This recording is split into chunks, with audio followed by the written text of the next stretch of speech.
Voici le bilan du TP où vous avez recherché les organes qui permettaient de réguler la glycémie. Commençons par regarder ce que les documents ressources ont permis de poser comme hypothèse.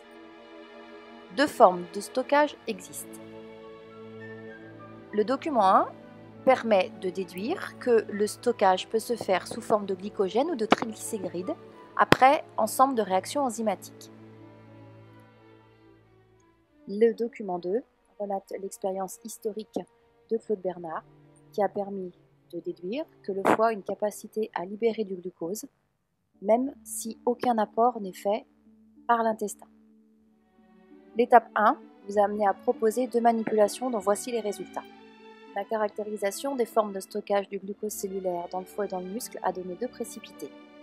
L'expérience du foie lavé a mis en évidence que le foie pouvait rejeter du glucose dans le milieu extracellulaire, mais que le muscle ne peut pas rejeter de glucose dans le milieu extracellulaire.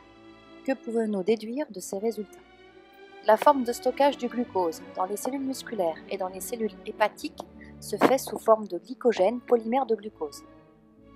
Les cellules du foie peuvent libérer le glucose qu'elles ont stocké dans le milieu extracellulaire. Les cellules musculaires ne peuvent pas libérer ce glucose. Toutes ces connaissances peuvent être notées sur le schéma bilan. Je commence par noter les informations relatives au stockage pour les cellules musculaires et pour les cellules hépatiques.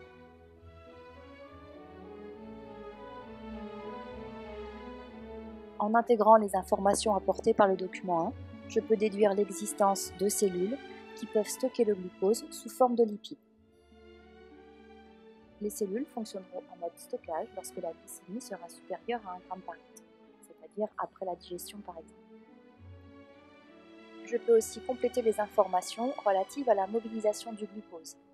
Pour les cellules musculaires tout d'abord, le glycogène passera en glucose mais restera dans le muscle. Pour les cellules hépatiques, le glycogène passera sous forme de glucose mais repassera dans le système sanguin.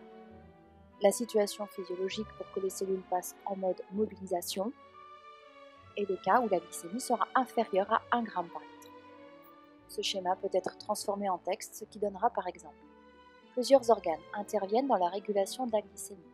Le foie, avec les cellules hépatiques, le muscle, avec les cellules musculaires, le tissu adipeux, nommé aussi adipocytes ou cellules adipeuses. Seul le foie peut stocker et mobiliser le glucose. Le muscle utilise ses réserves pour lui. Lors d'un court jeûne, les cellules adipeuses ne mobilisent pas les molécules lipédiques qu'elles ont stockées.